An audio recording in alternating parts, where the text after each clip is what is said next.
Hey guys, it's Braden here at the Airless Cold 9 channel. I just wanted to do a quick video on this article that was posted on D&D Beyond. It's just about some of the changes to spells in the 2024 Player's Handbook. So I figured I'd give just a brief overview of this article and give you some of my thoughts on here.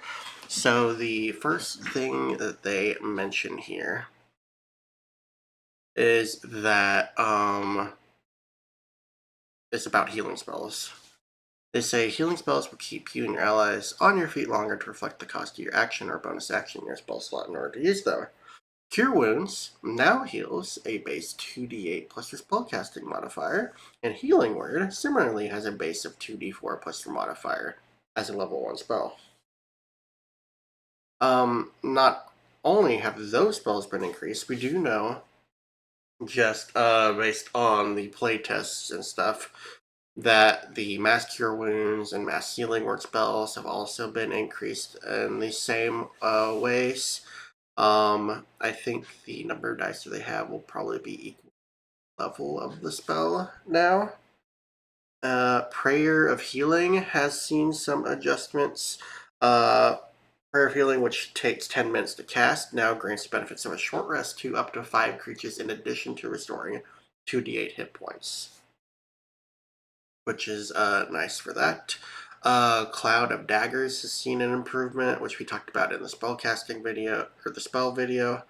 You can now move the cloud as a part of a magic action up to 30 feet, which will actually keep that spell in play. Granted, it is an action to do it. However, you will be guaranteed damage when you place that cloud on top of a creature, and it will start its turn in the area. So at least there's the utility there. Chromatic Orb has seen an update. It now has the potential to strike an additional enemy whenever it hits a creature, so it can bounce to another enemy within a certain range. We haven't been given the exact specifics on that spell, but we have been told that that is an adjustment to it.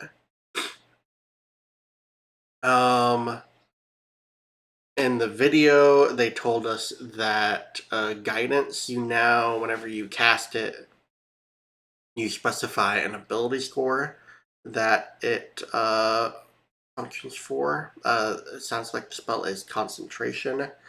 However, it will affect any checks that use the ability score that you specify when you cast a spell, which is a change. I don't know if it's an improvement per se, but it is a change. Make that spell a little bit more specific in its use, I guess. Probably not. Now that I'm thinking about it, probably not as useful. However, you're normally casting guidance and to modify some specific types of skills, so it just makes it more specified whenever you're casting. Blade Ward has seen some changes. It now still takes an action to cast, which, okay, but the spell itself is entirely different. It lasts for a full minute, which with concentration, but it forces all enemies attacking you to subtract a d4 from their attack rolls for the duration. So this is almost like a concentrated Bane, but the effect is on yourself and targets only you. And so it's just creatures attacking you subtract a d4 from their attack rolls. This is not as good as resistance, but it has a lot more functionality than it did in the 2024 Player's Handbook.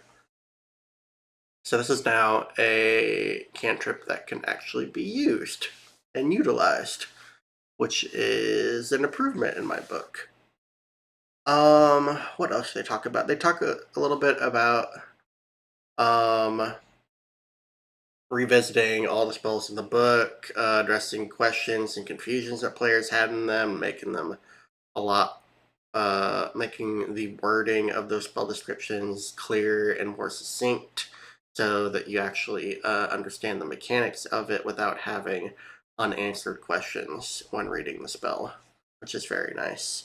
Ritual tags have been moved into the casting time of the spell descriptions. So if you were to look in, let's say this, in the casting time where it says 1 minute, there should be a parenthetical that says ritual, I assume. So that's a change. That's a change that you. It's not a humongous change, but at least it makes it clear that it can be modified into a ritual spell. And they did that because it sounds like they're moving the classes that the spell can be used at up into the description section, where it would say 7th level conjuration.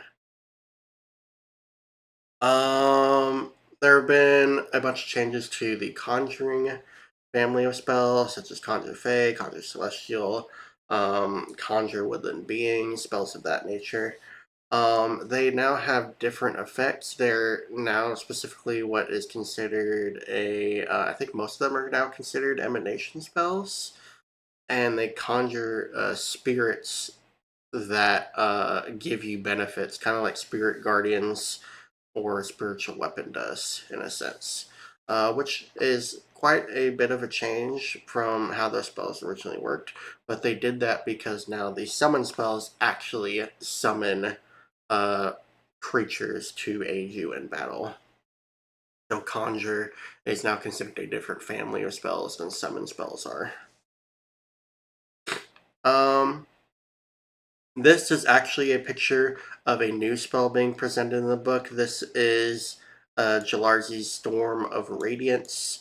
Jalarzi is one of the is a non-wizard member of the Circle of Eight who are allied with Mordenkainen in Dungeons and Dragons lore. There will be a new spell from Tasha called Tasha's Bubbling Cauldron, which lasts for 10 minutes, and you and allies can reach into it and pull out potions of common or uncommon rarity, which is pretty interesting.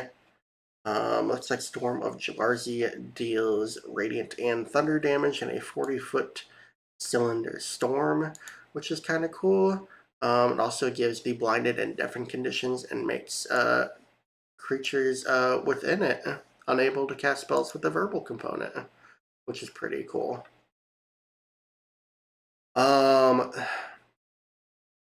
The Starry Wisp cantrip is confirmed for the book as well. It's just a radiant cantrip that I think only is given to druids and bards, unfortunately.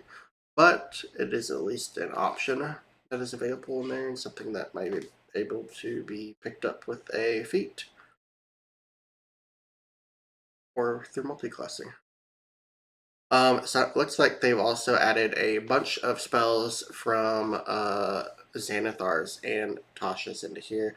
So all the summon spells from Tasha's have been added in the player's handbook now. A few spells from Xanathar's have also been added. Looks like Toll the Dead is among one of those options, which is really nice because Toll the Dead is an amazing cantrip that almost everyone uses. We also heard in the video that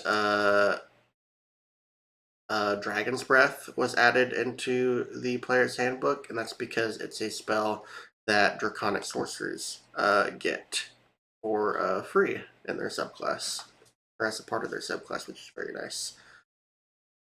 They've talked a little bit about this new emanation area of effect. It's just joining the area effects that were already in the game, like cone, line, or sphere. So emanation is just something that radiates from you that doesn't necessarily include you. Especially if it's a damaging effect, you would not be damaged if it's an emanation radiating from you. But yeah, emanation is just a new area of effect that they are using a terminology for in the player's handbook, so they can now classify some spells with that specific range or that area of effect. And that's all that they mention in this particular book. They list Thunderclap here, so I wonder if that's going to also be included in the player's handbook. It kind of sounds like it is. If it was in the Elemental Player's Companion, that means it was in Xanathar's when it was re-released. So, a bunch of those Elemental Evil player companion spells are probably likely to get put into the player's handbook. This includes great spells like Ice Knife. So yeah, that is basically everything that's been posted in this article. Just a little bit of a clearer look at some of the new spells that are going to be in the player's handbook, and I assume there'll be a lot more than what is given here. I think they've stated that there are at least 30 new spells that have been added in here, and the spell chapter is the second largest chapter of the book, next to the classes chapter. So yeah, we should be getting a lot of good content in there. But that's going to be it for the video. If you enjoyed what I had to say, please feel free to like and subscribe if you want more content like this, and I will catch you all later. Have a good day.